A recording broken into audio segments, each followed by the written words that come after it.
Okay, I've got my prompts up there, so I will be looking up there for a bit of help from time to time, and careful I won't tread on your prayer colours, which is wonderful unless you're colourblind like I am. Jesus and Nicodemus. As I said to the young children, we have the scholar of Israel comes to this itinerant preacher to find out about the ways of life. And there are some great things in there, as I've said before today. There is already the story of when Jesus says, you must be born anew, or you must be born from above, depending on how you translate that. Or again, perhaps. And then we get down a little bit where Jesus says, God so loved the world that he gave his only son, that whoever should believe in him should not perish, but have eternal life. But before we get there, we've got to look at some more thorny issues. And when this teacher comes and starts speaking to Jesus, the first thing they start to look at is this rather obscure story, which I'm sure the teacher of all Israel, the scholar of all the Pharisees, would know. And it's a story that we've heard just before from the Old Testament, an old, old story, because stories are important. The stories of our past actually are a reflection on who we are. And we have sacred stories. You have stories in your families, I'm sure. Stories of people that have done things and exploits.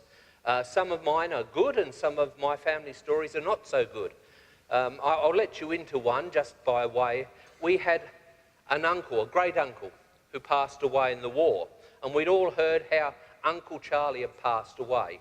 And we said his name in reverence for a long time, until later we found out that he'd died jumping over a fence to steal a chicken, and then as he jumped over the fence he actually fell over a cliff and killed himself, which was maybe not such a glorious story. I don't know about your family stories, but I'm sure you have them, don't you?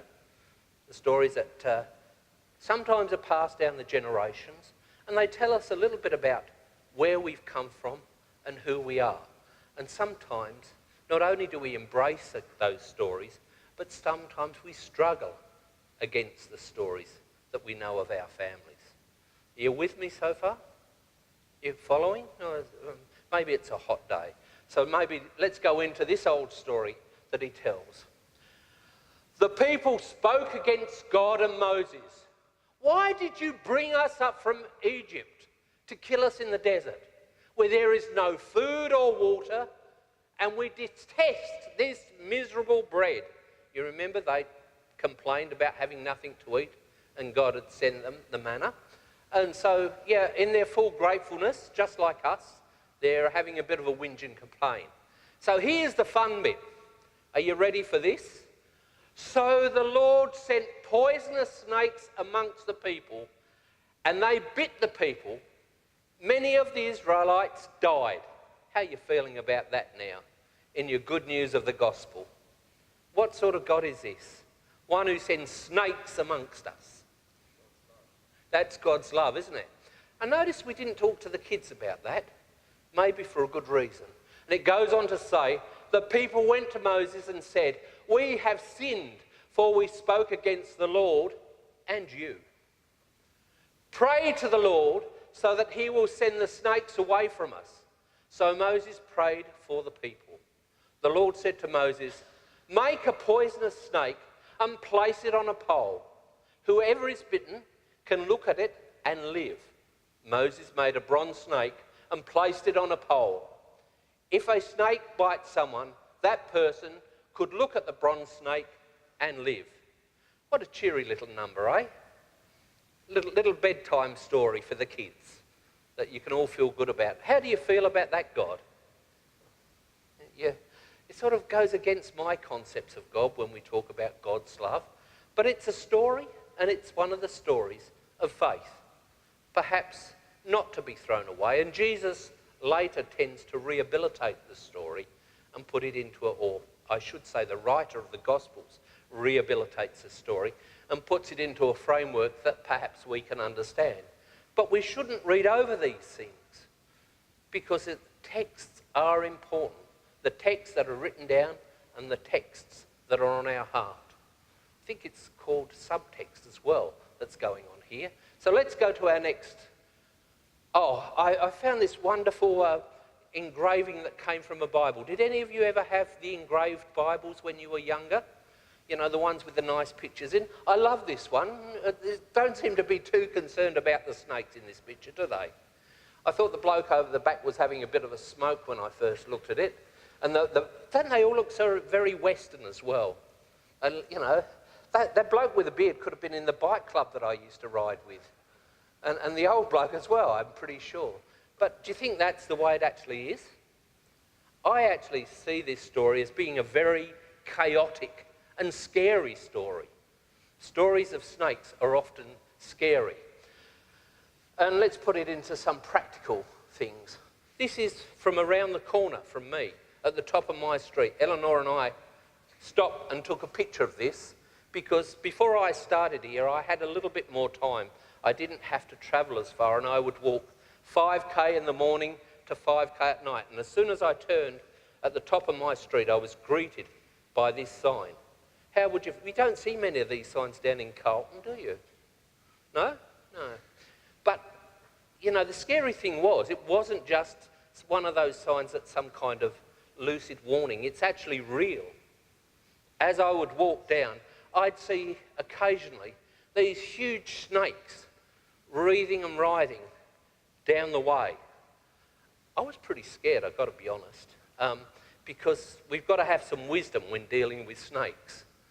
Let's go. Well, here's some good advice for you. Are you ready?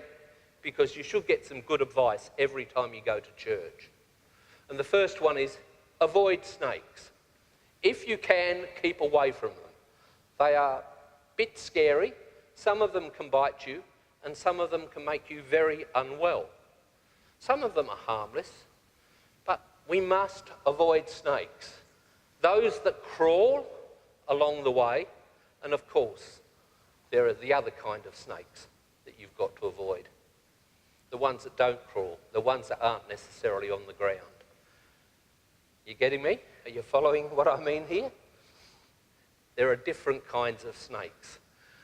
All right, let's go to the next bit. So avoid snakes, those that crawl, and other kinds. Good advice. It's make sure you're not round where there are snakes. But then I had to ask myself the question, and after talking to my dear friend Colm over here, do snakes necessarily get a bad rap? What do you think of when you think of snakes? Bite, okay, what else? Poison, okay. Any other things? You can wait, because you're going to come up with the answer. Anyone else? What about in the Bible? What do you think of snakes? Temptation, the Adam and Eve story, perhaps, the snake writhing round. Very lippy, that snake. Always had something to say for himself. No wonder snakes can't talk anymore. But I thought maybe they do get a bad rap. What are you going to say now, Colm? Your turn. Okay.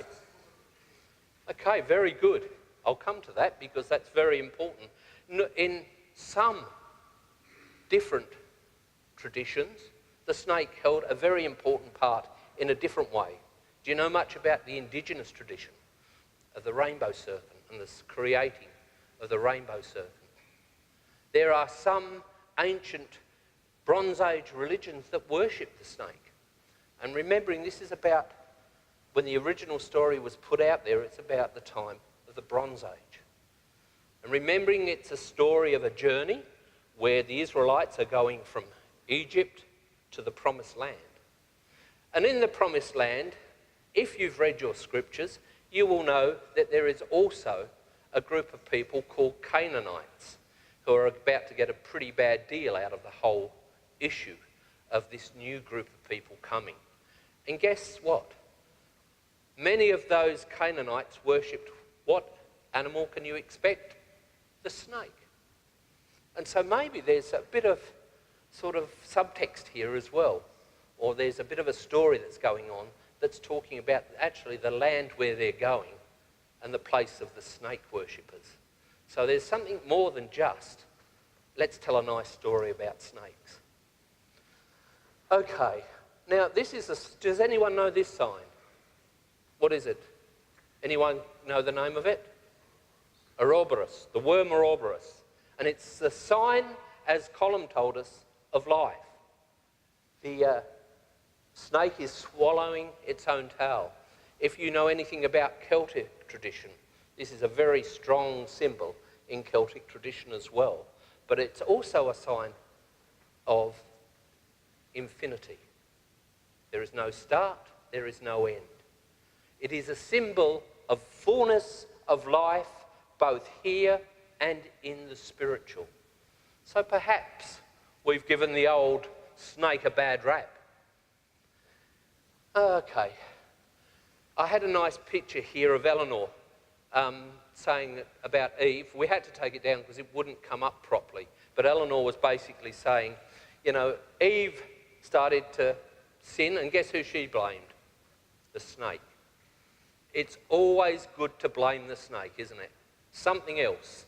And here we have perhaps the mantra of many of our, I won't say politicians, but people who get voted in.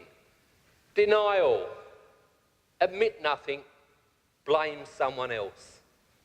Well, not just those people who get voted in. It's often the mantra that many of us have, isn't it? Deny, deny, deny. A friend of mine said when there was some problems and he had to go before the court, his mantra, and he was told by his solicitor, was deny, deny, deny. If denial doesn't work, admit nothing. Take no blame upon yourself. And finally, having admitted nothing, find someone else to blame for the problems. Now, none of us do that, do we? I can remember being caught doing something, and it was always my mate who made me do the bad things. But isn't it the way of this society as well, that we love to blame other people, that it's never our fault? Someone else always does it. And we have people professionally who are paid to create what is called spin, to put the best light on things. And as I watch television, it seems to me that so many of them have been through this art of denying all, admitting nothing, and blaming someone else. All right, let's talk about ourselves. Let's make it a bit more personal. We avoid our snakes because, as I said, snakes are not always real. They're sometimes metaphorical. We avoid dealing with our addictions and attachments. Think about that. Second one, we ignore our broken relationships. You know, it's always someone else's fault when relationships get broken. We put off doing the hard work of life, anything for an easy life. Have a think about these things. We turn away from our difficulties. Don't face difficult situations, just do the things that you want to do. We repress painful memories.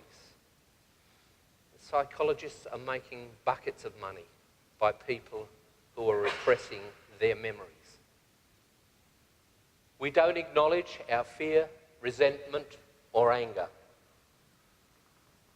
And we refuse to think about our own mortality.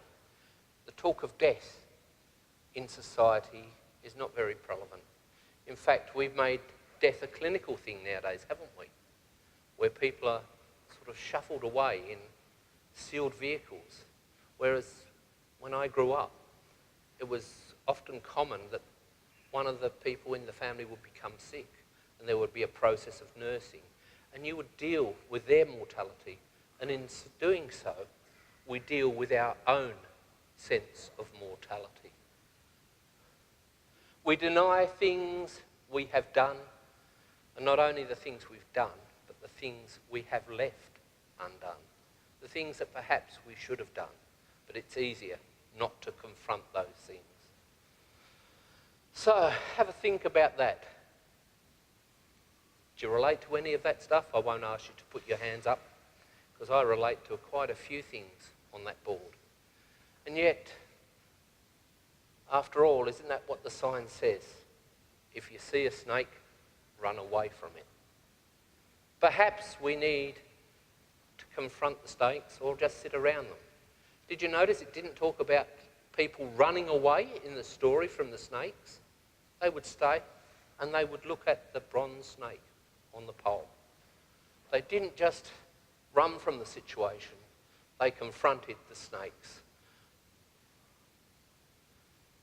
Here's a nice saying: we die a little every day, and by degree we're born into different people, older people in the same clothes with the same scars. Now, this isn't a sermon for Christianettes, a nice little sermonette for a Christianette. This is actually dealing with some of the real stuff that happens in our lives and that we have to deal with. You see, it's no good just waving our hands in the air on Sunday, not that we do that in the Uniting Church, but it's no good singing another hymn or saying another prayer. The realities are, on our faith journey, we must deal with our real issues.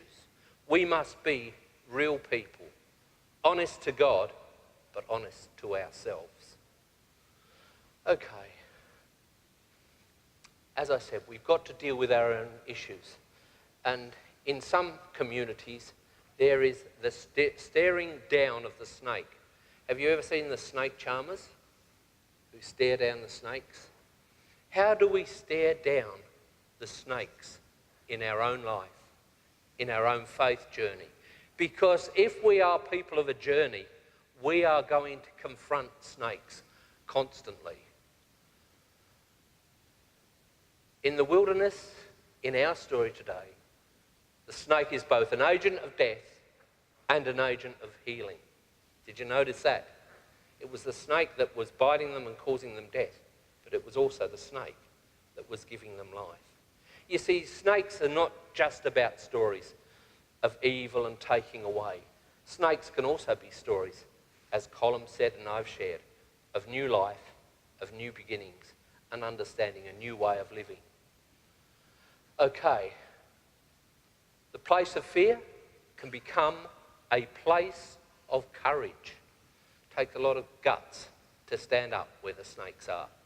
Tell me that when I'm walking down on a hot summer's day down that pathway, down along the golf course, just on the back of Botanic Ridge, where it says those signs, snakes are real, and you see one of them. It takes a bit of guts to look at the snake and think it's okay, I'm going to survive. The place of fear can become a place of courage. Oh, here we go. The place of wrongdoing becomes a place of forgiveness. The place of wounding becomes a place of healing. Very much true of the story. A place of death can become a place of life. The shedding of the skin, the shedding of the old and the coming of the new. The place of falling down becomes a place of rising up. Didn't you think about this when you started reading that nice little story about snakes? Actually, that this story can be a story that gives you life, gives you hope, and gives you courage for a deeper journey. A place that becomes a place of courage, a place where wrongdoing becomes a place of forgiveness, the place of wounding that becomes a place of healing, the place of death that becomes a place of life, the place of falling down that becomes a place of rising. Can you think of any place where this should happen?